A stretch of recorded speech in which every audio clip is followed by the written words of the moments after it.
Hello, and welcome to the Joy of Cooking podcast. Each week, we set the table for a discussion about recipes and stories from the authors of The Joy of Cooking, Kitchen Victories, and Misadventures, and most importantly, what we are cooking and eating right now. We're glad you joined us at the table today. I'm Shannon Larson, home cook, ardent Joy of Cooking user and fan, and tabbouleh enthusiast. I'm Megan Scott, co-author of the 2019 edition of The Joy of Cooking. I'm a food editor by day and avoider of dish duty by night, and I finally figured out how to cook with lovage. Not to be confused with love, I know how to cook with love. I'm John Becker, fourth-generation co-author and steward of The Joy of Cooking, America's oldest family-run cookbook. And grilling fish for company never fails to stress me out a little. Yeah, but it was so good. It was perfect. I'm glad it turned out well. Yeah, John grilled some stuffed whole trout. I feel like trout are pretty safe on the grill. Like they hold together well. Mm-hmm. Yeah, and whole fish generally is, a little bit easier than fillets especially are a little bit more difficult. Mm-hmm. We stuffed them with, actually, speaking of lovage, I have a giant lovage plant in our garden that I mostly just like looking at because it's so huge and beautiful. Like it'll get to like 7 or 8 feet tall in the summer, but I never really cooked with it much because it's a super, super strong celery. It's like super celery, very strong, kind of bitter. I hadn't really cooked with it much. But last night I made a mayonnaise that had blanched lovage in it. So you just pureed it all up with some garlic and lemon juice and a little water and egg yolk and oil and turned it into like almost an aioli. It was delicious. I will be making that again. Yeah. I'm very happy I finally figured out a way to use it. No, definitely a keeper. It was great with the fish as well as the salt potatoes that we served with it. And the color of it was so beautiful. Yeah, It was so super spring. vibrant. Mm-hmm. Loved it.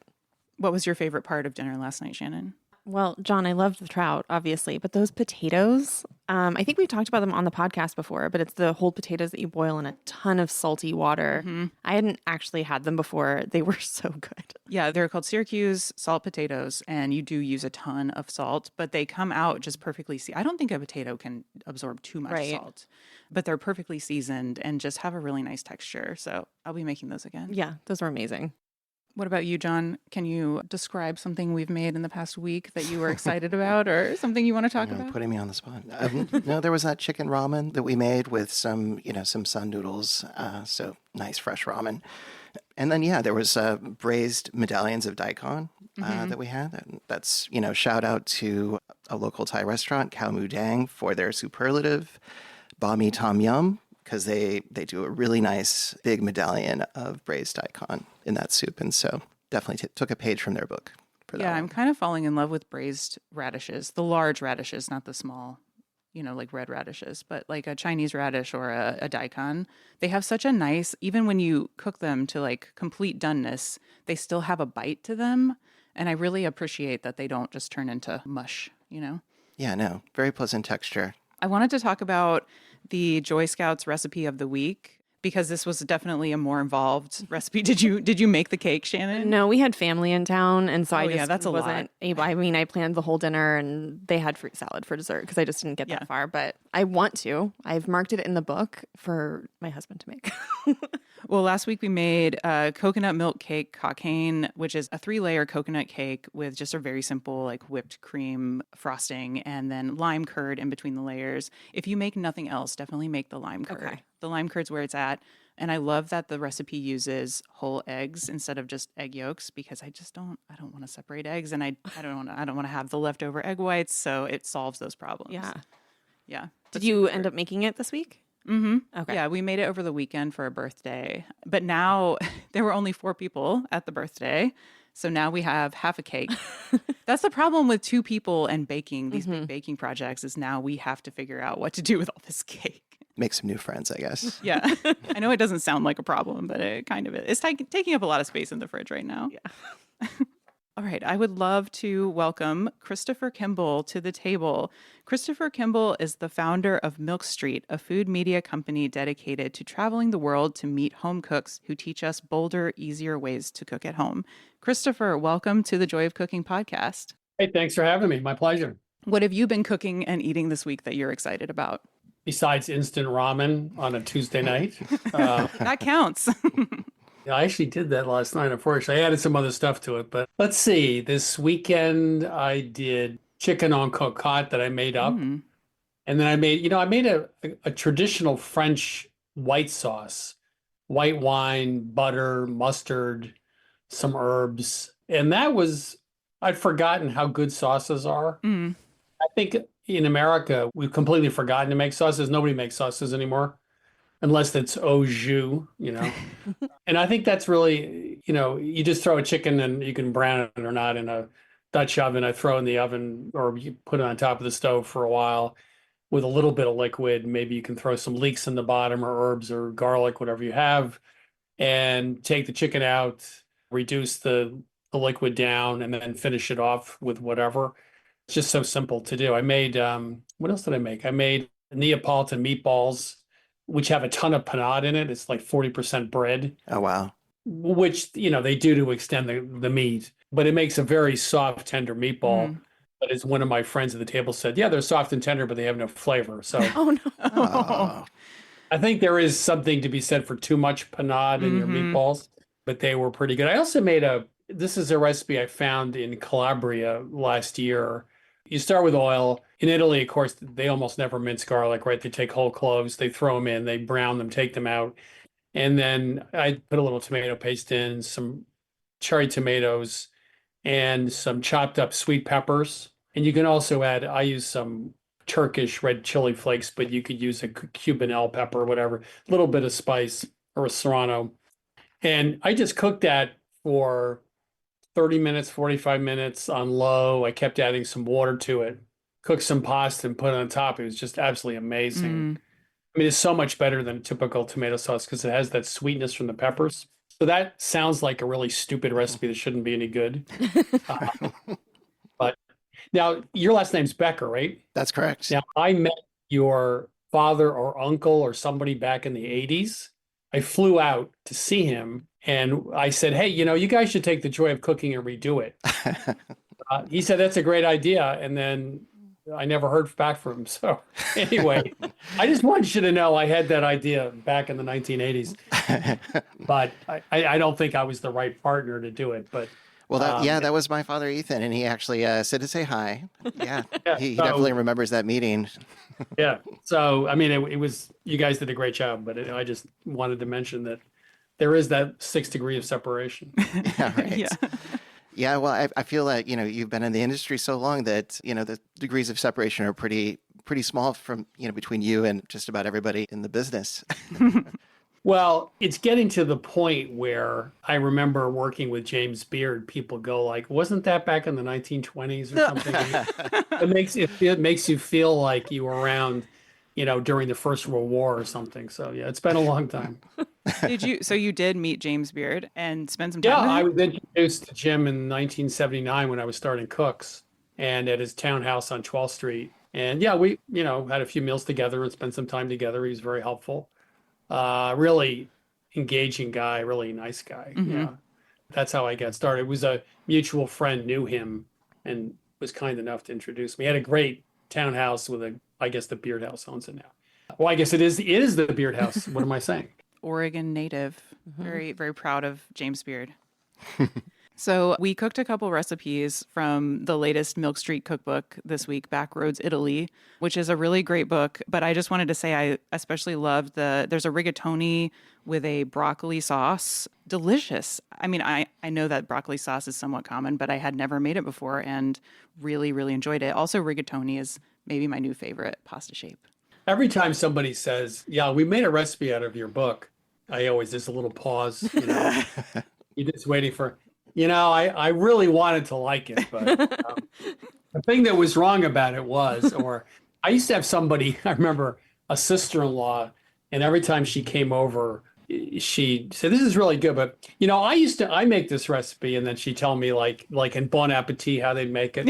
So I'd always get this is really good, but it's like, No, I like- feel your pain. That happens a lot with Joy of Cooking. It's like someone will try the recipe and I'm like, how'd it go? it got to be a real thing after a while, but anyway, so.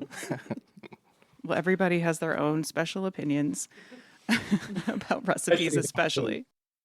Oh, hello. I just wanted to take a moment to tell you about an easy way to enhance your meals. Whether they are a healthy vegan grain bowl or that late night snack we'll pretend didn't happen the next day, And that easy way is Marshall's Hot Sauce. For 15 years, chef and cookbook author Sarah Marshall has been hand-making and bottling these delicious sauces. She works directly with local farmers and highlights the lovely flavors of fresh seasonal produce.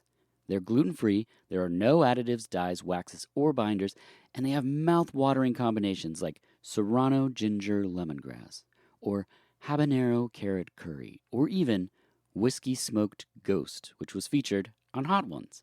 So head on over to marshallshotsauce.com, that's Marshall's, HAUTESAUCE.com, and see all the available sauces and spice blends. Oh, that's right. Sarah's created spice packets by dehydrating and freeze-drying actual produce, so you can impart flavor into your food with more vegetables. But that's a story for another day.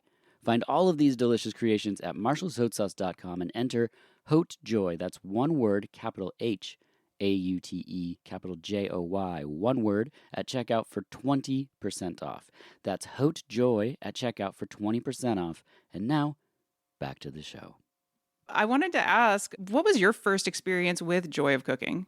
Oh, it was always in our house. I cooked actually, I think it was out of joy. I did a cake with a 7-minute frosting.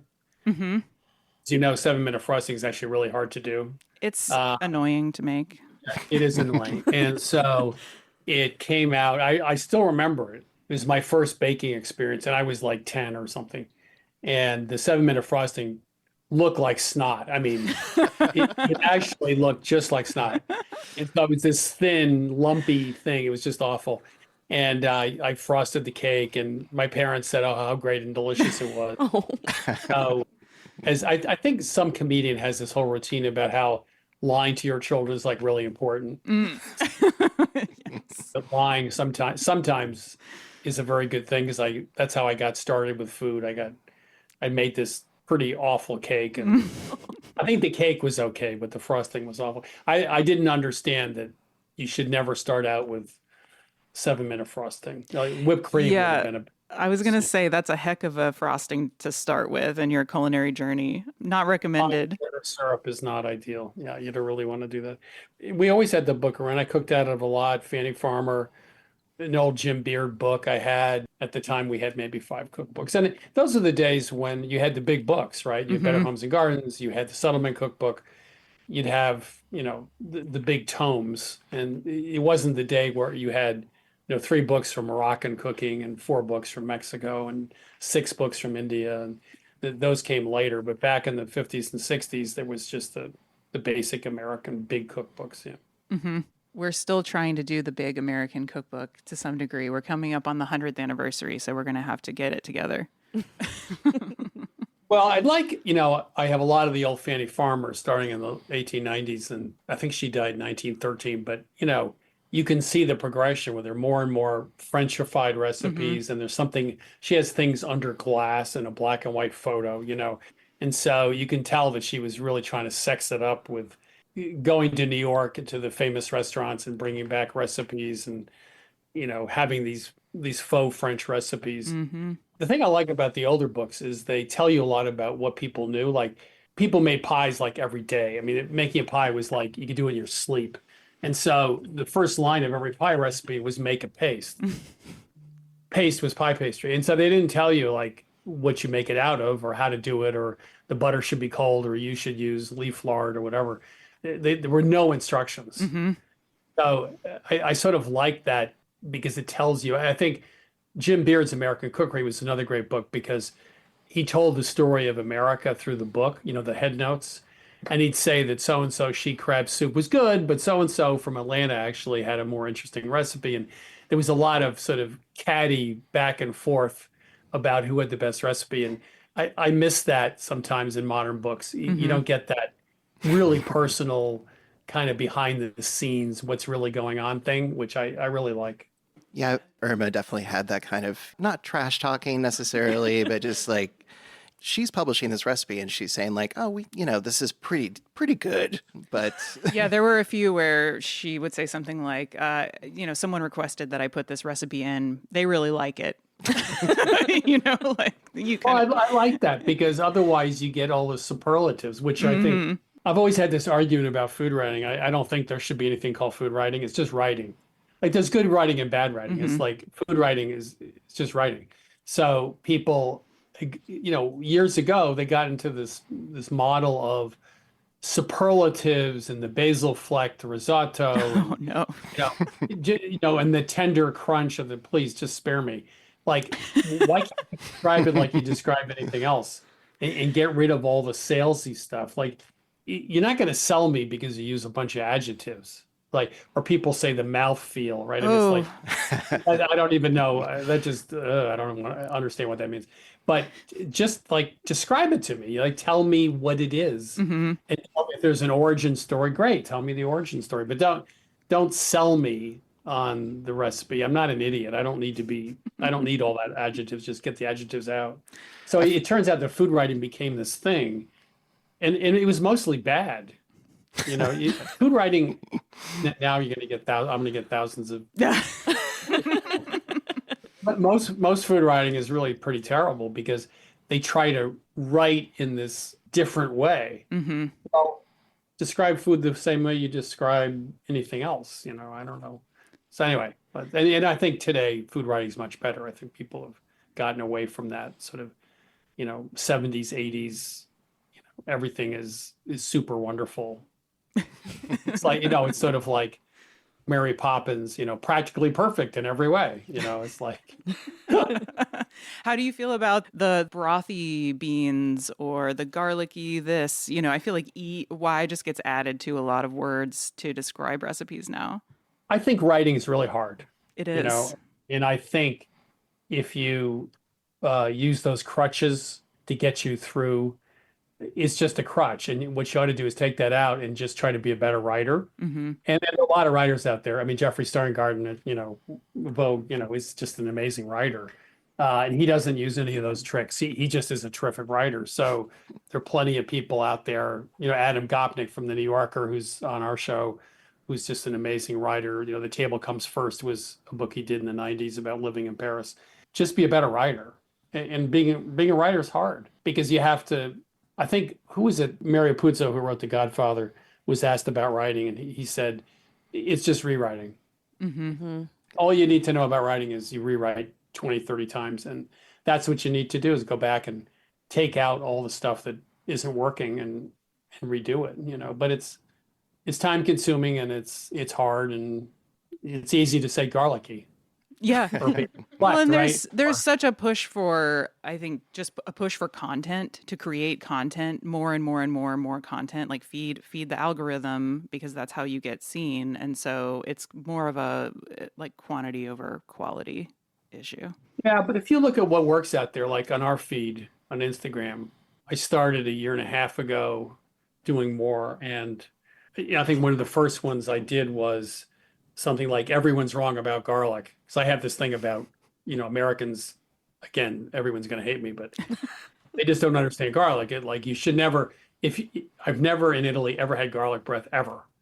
Because they don't mince it, rarely mince it. They use, as I said, whole cloves. It's subtle, right? Yeah, you were saying that a lot of the time the cloves get thrown out? Yeah, they'll take cloves. Sometimes they don't even take the paper off. And their cloves are smaller than they are here. And they will take 2 cloves and a quarter cup of oil or whatever they use, put it at sort of moderate heat, and cook it 2 or 3 minutes till the cloves just lightly brown. And they take the cloves out and throw them away. Wow. If you watch, I've seen this many times, if you watch someone make a quick tomato sauce, the first step is always garlic and oil. And I see it in restaurants, I see it in home cooks, and they take the garlic out and throw it out. So there's a very subtle flavor of garlic. They understand that everything's about balance. And if you have a tomato sauce, you don't want this massive amount of garlic there. So anyway, when I did that, yes, I got some negative comments, but all of a sudden people were interested. So I do think the thing about social media is, yes, it demands constant content, but people want point of view and they want people who really have something to say, even if you don't agree with them. So I don't think flowery content works very well on social media. I think in your face, honest, no nonsense stuff tends to work better, at least in my experience.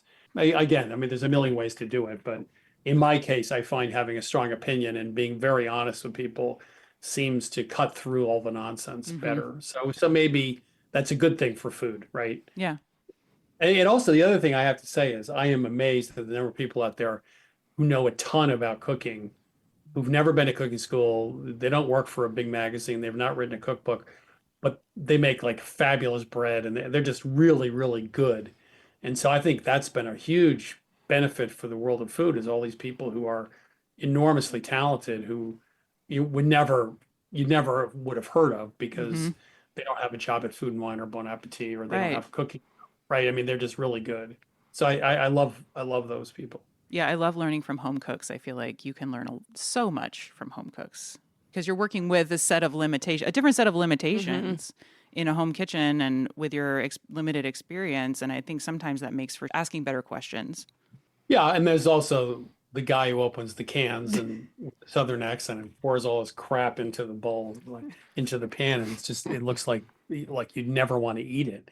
But there's that too. But it's entertainment. Or the guys eating the super hot chilies and stuff who end up throwing up on camera. Whoa. But I'd say overall the quality of a lot of food content is really high. I mean, it's really amazing. So I had a question about the latest Milk Street cookbook, the Italian cookbook. I was curious, what was the biggest surprise in the book? Like a recipe that seems unassuming, but is actually fantastic.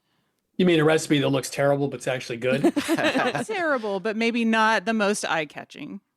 Most of the recipes you come across, you've never heard of, and you'd think after all the boondoggle trips from, the Italian Olive Oil Commission, right? All my friends were taking the 80s and 90s and getting free trips. You think by now, like we would have kind of seen 50% of these recipes, but 95% of them in Calabria or wherever, this one town makes this dish, but you go to the next town, they never heard of it. So the number of recipes that were totally new to us was a huge surprise. Number two, the recipes you have heard of are inevitably done differently. Like very often, like polenta south of Milan, where they grind corn, they would basically put it in a big pot and stir it for the first 5 minutes and then leave it alone for an hour, come back, stir it again and leave it alone for 20. I mean, they wouldn't be there stirring all the time. I think specific recipes that were really amazing to me was in Bari, Italy. There's a focaccia where the hydration is 90%, which means the weight of the water is 90% of the weight of the flour. In most pizzas or focaccias probably run 65% or 70%. Most breads are 55 to 70. So the bread was so wet you couldn't knead it. It was the original no knead bread, right? So they let this thing sit, and as you know, you develop gluten either with water. In water, it'll develop gluten, or mechanical kneading, or both. But there was no kneading really. Then the guy would let it rise, and then it would collapse. And they used a massive amount of yeast. It would collapse and then would rise again.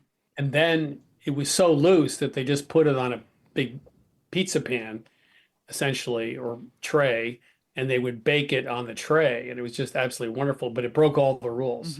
It's like, you let it rise to its twice. Well, it rose till it was 3 or 4 times in volume, then collapsed on itself and used massive amount of water. And so that was really interesting. The other thing was in Abruzzo, they actually make spaghetti meatballs.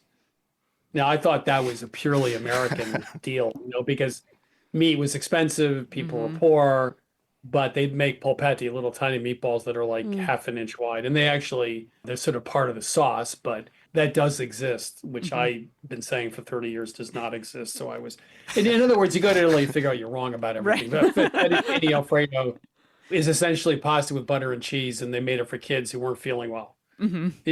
Mother's recipe for the kids. It wasn't this creamy, big Hollywood production they have in a couple of restaurants in Rome. So it was the stuff I didn't know was surprising, and the stuff I thought I knew but I didn't know was also surprising. I feel like the online Italians are correct, perhaps. I feel like anytime someone posts an Italian recipe, it's like, that's not how we make it. Maybe they're right. Well, I mean, yeah, the ingredients changed. It's like in The Godfather when he's making these, they take the mattresses out, there's the war, and he's making the Sunday gravy. He's putting in the chops and the sausage and the red wine. Well, yeah, but they don't, that's a very American thing because meat was cheap, right? You weren't pouring $50 of meat into a tomato sauce in Italy because, I mean, even today in Calabria in the South, there's like 40, 50% unemployment. You know, a good salary is $1,200 a month. Everything's local. I mean, that's what kills me about the United States is local. Well, okay. Most places in the world, it is local because they're not shipping stuff in from Chile and California. So yeah, of course it's local, and they have the greens and the beans and the artichokes or whatever. And it's local because that's what it is. Just the cucina povera. The other thing is, cucina povera, which is inexpensive food, right? That's what you learn about Italy is, especially in the South, is that some of the best food in the world is just super simple. I mean, like pasta, for example, the Italians will tell you a pasta dish is about the pasta, not the sauce. And I didn't quite understand what this person meant. I said, what do you mean? He said, well, pasta, if you think about it, was the cheapest way to fill your stomach. And they would make pasta out of any kind of flour, like buckwheat flour, whatever was on the floor. Sometimes they'd make flour out of it. And so it was super cheap. So if you make a sauce too, that's fine. But essentially, it's about the pasta.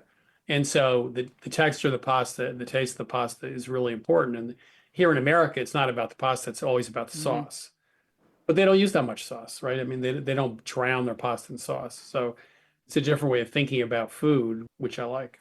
That reminds me a lot of grits in the South being a very accessible and affordable food. Now it is a lot of instant grits, which completely lose the magic of the stone ground cornmeal. No, you just have to say instant grits are inedible.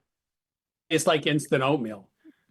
Just go out and Well, put an on- oatmeal only takes 5 to 10 minutes to cook. I don't know, like how instant do we need it to be? Well, I like steel cut and steel cut the night before. Take a cup of steel cut, 3 cups of water, bring it to a boil, put the top on, let it sit overnight. In the morning, wake up, put another cup of liquid in and cook it for 10 minutes and you're done. And steel cut's like 5,000 times better than any other kind of oatmeal. And it's really not that hard. You're right. I mean, how quick do you need it? The recipe that I really liked from the new book was the rigatoni with cherry tomatoes and anchovies. And my husband made it. I wanted him to make the recipe. He follows recipes better than I do. And I think one of my favorite things about it was how long it cooked in the sauce at the very end. It seems like a really simple recipe. It sounds really simple, and it is pretty simple to cook, but it tasted so elegant. I will be making it constantly. It's my new favorite. Well, in Italy, they, as you know, most of the time they undercook the pasta a little and they finish it in the sauce, right? Yeah. It depends. But that way the sauce gets more absorbed into the pasta. Yeah. And the other thing is they never serve chewy pasta. So if I ever hear someone mention on a cooking show al dente one more time, Italians don't mean chewy when they say al dente. It doesn't mean it means to the tooth. I mean, it means it has some texture to it, but it's cooked. And so I've had restaurant meals in New York, where the pasta was half cooked. You just go like, well, that's not the point. And as you said, yeah, they slightly undercook it and then finish it off, reserve some of the cooking water, and then one of the most interesting recipes you would asked earlier was cacio e pepe, which is impossible to make well. I mean, when it's made well, it's great, but when it's not made well, it turns gluey in about a minute, and the cheese gets stringy and blah blah blah. Well, it turns out, and I went to Rome a couple years ago and went to all these different places. The woman who was taking me around had her own recipe, and she cooked it in a skillet like risotto. So you put all the pasta in with some of the water, and a little bit of the cheese, and you cook it in the skillet. And it turns out that what happens is the starch in the pasta, if you buy a bronze dye pasta, which is the higher quality pasta, it's rougher on the outside and the starch releases better. So the starch releases into the water, and that helps bind the cheese and the liquid in the pasta. So you end up with a sauce that actually is not going to turn on you, and the cheese is properly melted. And so that was a surprise. It was, essentially doing it in a skillet. And then there's also something called all'assassina, which is also done the same way with a tomato sauce, loose tomato sauce, and you cook it in a skillet, and you end up cooking it to the point it almost gets burned. You char it a little bit. And so that's also, pasta in a skillet. So Yeah. who knew? Yeah. That's a fantastic dish. We only made it the one time, but I would definitely make that Yeah, one again. definitely on the repeat list for sure. Well, if there are anchovies in a recipe in Italy, we'll cut them by 2/3 here. Mhm. So, they use a lot of anchovies when they go down that road. They're serious about their anchovies. I love that. I love anchovies. Me too. Cooking with matcha? It all starts with the right tea. And that's where you need to pick Mizuba Tea Co., sourced directly from heritage tea farms in Japan. Mizuba's matcha is crafted by award-winning farms in Yuji, Japan. Vibrant, umami-rich, and stone-milled per traditional methods. It's the top quality ingredient for lattes, desserts, and even savory dishes. Not to mention whisking on its own as a ceremonial-style matcha. Whether you're making a matcha cheesecake or dreaming of a spring matcha tiramisu, start with the best. Taste the tradition. Shop at mizubatea.com. That's mizubatea.com. And use the code JOYOFMATCHA, that's JOYOFMATCHA, for 15% off your first order. Pulling back a little, we're certainly familiar with Milk Street, but could you share your inspiration for the project and how you see it in relation to your previous work? Yeah, I mean, Milk Street, I didn't get bored, but I'd done classic American cooking, New England cooking, all my career, and I'd done oatmeal cookies 12 times, and you done how many times you can do roast chicken. So, and I'd always traveled, and what I realized was at one point was it wasn't just a function of finding new recipes. What it really was is a different way of thinking about how to cook. Like that, everything you thought when you walked in the kitchen was different. The example I often give is French cooking, which is about time, heat, and melding flavors. So you start with fairly bland ingredients. There are no spices, there are no chilies, there are no fermented sauces, right? There are a few herbs, and you use technique and time and heat, like bourguignon, to slowly develop flavor and to meld flavors. It's more of a melting pot. So when you have bourguignon, it's great. It is complicated, but it's subtle, right? It's one flavor profile with lots of sub flavors. If you do a stir fry and you're starting off with fish sauce and lime juice and sugar as your basic sauce, and you have lemongrass and you have garlic and you have ginger, you don't have to spend 3 hours developing flavors. You develop flavors in the first 10 seconds. So many other places in the world don't develop flavors. They start with flavors because they're using a lot of places like Eastern Europe have a lot of fermented foods, right? So as do in Korea and other things. So you can think about developing flavors in a dish in lots of different ways. And then you think about, well, most places in the world have sweet and sour and savory all together. They don't have dessert, right? The sweet's in the dish, like in North Africa or the Middle East.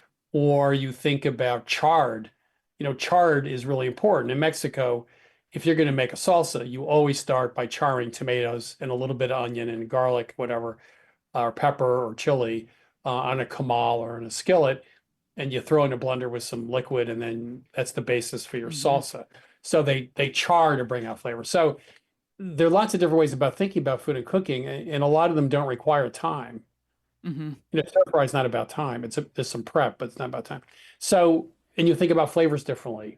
In Somalia, they do chicken soup, but they have raw cabbage and radish on top, and they have two different hot salsas, right? A green one and a brown one. So you have two different sources of heat. You have crunch. And the chicken soup we make, chicken noodle soup or whatever we make here in this country is, well, I grew up with it, but it's not my favorite in the world. Other places do more interesting things. So to answer your question about starting Milk Street, I got fascinated with how other people think about what cooking is. And that's changed how I cook totally. Now I just think about it very differently. You can throw a pork shoulder, some miso, a couple other things in a pot for 3 hours in the oven and come back and you're done. Yeah. It's a total mindset shift when you're looking at other cuisines. I was actually just thinking about, as you were talking, it made me think about pho, because you do a little, that one is an interesting combination of a couple different things going on. Like you do have, you char your onion, you char maybe some ginger, and you're working with like star anise and spices in the broth, but you are simmering a broth with bones for a long time, and you're skimming it, and you're, blanching the bones.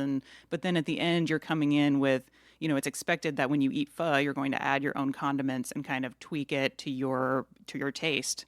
What's the taco in Mexico City? It's usually a soft tortilla. You can put any of 40 or 50 different meats or whatever you want to put on it. But then you have 8 salsas at the table.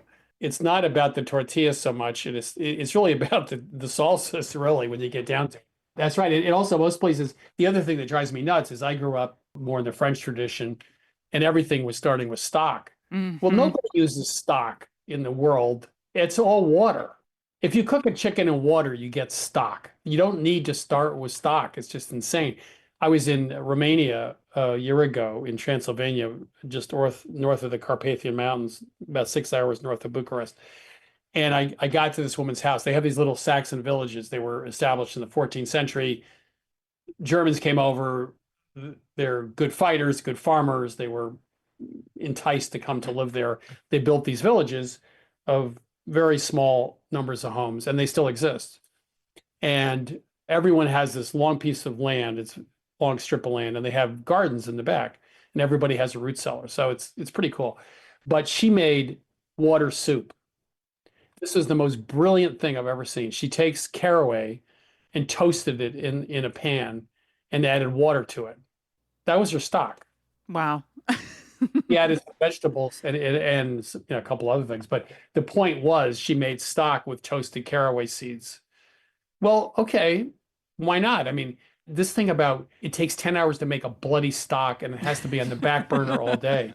Well, the reason they did that was in a Victorian kitchen like Fanny's or in a restaurant, they were very frugal. They never threw anything out. So if you cook cabbage in water, you throw the cabbage water into the stock. Every bit of trimming was put in the stock. The French are notably frugal, at least they used to be. And so that's why they use bones and everything. I mean, it's not because bones make great stock. It's because you don't throw them out. So then you have to roast the bones first. And it's like, really? I mean, okay, if you have 10 people in the kitchen, or you had someone in the Victorian kitchen, they start at 5 a.m, they cook 16 hours a day, or somebody was in the kitchen, making stock made sense because you had a back burner, which I used to cook on a big coal stove years ago. Oh, and wow. you have 2 back burners, and the back burners were the low burners, right? Because they were not near the heat source.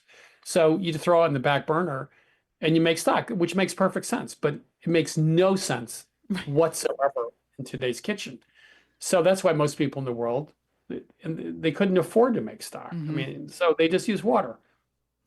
Like that'll be my next one. We use water for stock. I mean, when you finally wake up in the morning and go like, oh, you don't need to have stock most of the time, unless you're doing a very quick sauce or something. Yeah, that now it makes sense to me, right?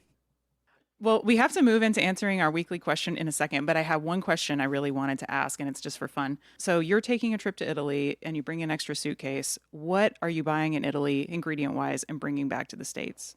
Well, Calabrian chilies, although some of them actually turned out to be quite mild. I thought they would be super hot. Olive oil, actually, we found this supplier in Lebanon. It's this incredible guy called Malouf, and he makes this buttery, yellow, golden, unfiltered olive oil. So I'm way over Italian olive oils. They make great olive oils too, but so I'm sort of over that. I don't bring too much stuff back because I don't check my luggage. So I like to get in and out as fast as I possibly can. But it has to be something really special and unique I can't find somewhere else usually. So that would be like Calabrian chilies would be the thing I would definitely bring back. From Turkey, I brought back their version of Aleppo pepper, which is a red pepper flakes. They're soft and they're very fruity, which I think is, I'm really big on chilies or chili peppers or flakes that have a fruity or have a lot of flavor to them. For $10, I got a bag about this big, worth of those. I still have like jars of them. Those are absolutely outstanding. I am a chili hoarder as well, and I see you. And respect it. It's just not about heat, it's about flavors. Yeah. Absolutely. All right, so we're going to move into answering our question of the week. Sarah, can you read the question? I want to make my own pasta. Do I need a pasta machine to roll it out? I am hesitant on purchasing new kitchen gear before starting a new hobby. John, I'm going to let you start the conversation on this one because you are the historical pasta maker in our house. The historical pasta maker. It's perfectly reasonable to make pasta by hand. We inherited a hand-cranked roller. If you have a little bit of money to spend, the chances of you actually turning it from, just like a one-off project into an actual something you do out of habit, I think the roller is probably a good idea. But there's tons of shapes you can make just by hand. Yeah, and I guess my opinion on it is try making it by hand a few times, see how you like it. And if you decide, like, yes, this is great, I really want to keep doing this, perhaps then it's time for the pasta machine. We love our little hand crank guy, and it's probably from the 70s. You could probably find a pasta kit or a pasta machine on like Facebook Marketplace or even Buy Nothing. So you don't, if you're not, if you're concerned about spending the money, you can probably get one for relatively cheap. Yeah, and fresh pasta for lasagna, I personally will never go back to just using dried. There are some people that claim that you have to actually cook the fresh pasta sheets before you use them to assemble your lasagna. I do not do that, and it turns out great every time. I love how the fresh pasta in the lasagna gets the texture of it along the edge where it gets a little crispy. Ooh, that's so good. Yeah, so nice. Christopher, what do you think? Should they buy a pasta roller? Oh yeah. I mean, no question. It's $45. You buy an Alice pasta machine or whatever it is, probably get a used one for $20. The thing about it I like is that it actually kneads the dough as you put it through the roller in different thicknesses. And so it helps produce a really good dough. You throw the dough in a food processor, really, if you like, but then the machine does a lot of that work for you. But they're all alternatives. Like in Korea, they have hand torn noodles. You just get a ball of dough with your thumb, you sort of press it out and throw it in the soup or whatever. So you can make those kinds of pastas without any machine or rolling them out at all. But I would start with that. And if you get good at that, then you can move on. Or you could do like a ravioli style where you can actually just roll it out with a rolling pin, throw it over the form, stuff it, put the top layer on and roll it out. And that's actually not hard to do. And making your own ravioli is phenomenal. Mm-hmm. Yeah. Yeah, and those forms are really nice too. They're easy to. And so that's going to lead us into our Joy Scouts recipe of the week, which, we're hoping you try the fresh pasta dough for this recipe, but also if you make it with store-bought, totally fine. No one's checking. Is tagliatelle with wilted greens, and it's on page 299 of the 2019 edition of Joy of Cooking. It's really, really simple. It's just some onion, garlic, pepper flakes, and then your choice of greens. We suggest either arugula, spinach, kale, or mustard greens. So it can be, if you have a garden, whatever you're growing in your garden or whatever looks good at the store or the farmer's market. Yeah, or a mix of stuff. I also wanted to keep it a little simple after Asking people to make a cake. a layer that cake. probably nobody made, which is fine. It's fine. Not offended. No judgment. If you have a topic, ingredient, or joy story to share, call our hotline at 503-395-8858. Leave us a message or send us a text. We would love to hear from you. Sarah, can you please read next week's question? I made the Joy Scouts olive salad and served it with warm ciabatta bread. Then I made the muffalata and I loved it. What other sandwiches do I need in my life? Awesome. Well, we'll answer that question in next week's episode. All right, everybody. What are we thinking about cooking this week? What are you excited about, Shannon? Well, now I'm excited about that Joy Scouts recipe because my arugula in my garden has just it was normal looking a couple days ago. And then I went out there yesterday. I'm like, what happened? It's so huge. So I will be making that and I'm very excited. It's also bread week at our house. So John is going to bake bread and he's been baking walnut rye bread. And it is my new all-time favorite. It's so good. So I'm excited for that to happen. Is he making like a bowl or doing a loaf? We do both because we have enough to make two. So we always make both of them on bread week. What about you two? I'm thinking about, this is a new to me recipe. It's not new by any means, but it's called green spaghetti and it is from Texas. It's like a border recipe. So it's like a roasted poblano sauce with sour cream, or sometimes people use crema, some kind of rich dairy, but it's all blended together. So it's like a bright green sauce just with spaghetti, and it's served with Parmesan. I found a recipe for it on the Homesick Texan blog, but it was also written about in, was it Texas Monthly? Yeah, Texas Monthly. Yeah. But it looks fantastic, and I love the flavor of roasted poblanos. So, or maybe we would substitute chilaquiles. Yeah, chilaquiles, I feel like we usually substituting chilaquiles now because there's a market nearby that has them. If you're actually trying to peel poblanos, which I wouldn't even recommend, it's kind of difficult, but chilaquiles definitely. Yeah, and then I've also been watching. There's a guy who cooks for a sorority who posts on I've Instagram. seen him. You've He's seen lovely. him? He's really cool. I love watching all his videos, and everything he makes is very comfort food. Mm-hmm. And he recently made Salisbury steak, and for some reason, this is like a dish from my childhood that I haven't probably had in 10 years. Yeah. But now I'm like, it's all I can think about. I really want to make some Salisbury steak with a mushroom gravy. But it doesn't sound good to you. Oh, well, we'll talk. Okay. I'll come over for that. Okay. Sounds good. And I feel like this is, I almost don't need to ask this question, Christopher, but where can listeners follow you if they don't already? They can run after me when I go out to lunch. No, we have Milk Street Radio podcast where you can get that anywhere you get your podcasts, weekly podcast. We've been doing that for, I don't know, hundreds of episodes. We have a Milk Street television show on public television, of course, for many years as well. It's usually on the weekends. It depends on which market you're in. You can go to our website, which is 177 Milk Street, which is actually the address of the office in Milk Street in Boston. So this is the same street Benjamin Franklin was born on, actually. So Oh, wow. I don't know what that has to do with food. It's quite a but, pedigree for a No, street. that's pretty cool. I don't think he was a great cook, but anyway.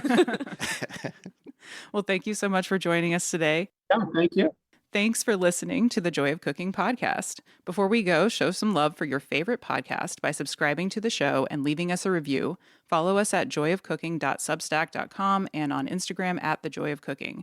Stay tuned for next week where we will tackle rhubarb. And don't forget to make this week's recipe, tagliatelle with wilted greens, on page 299. Call in with questions, hopes, history, or where you find joy in the kitchen. Our number is 503-395-8858. That's 503-395-8858. And we could not do this without our fantastic team at the Joy of Creation production house. Thank you to Dave Drusky, our production coordinator, Haley Bowers, our audio engineer, and Sarah Marshall, our producer.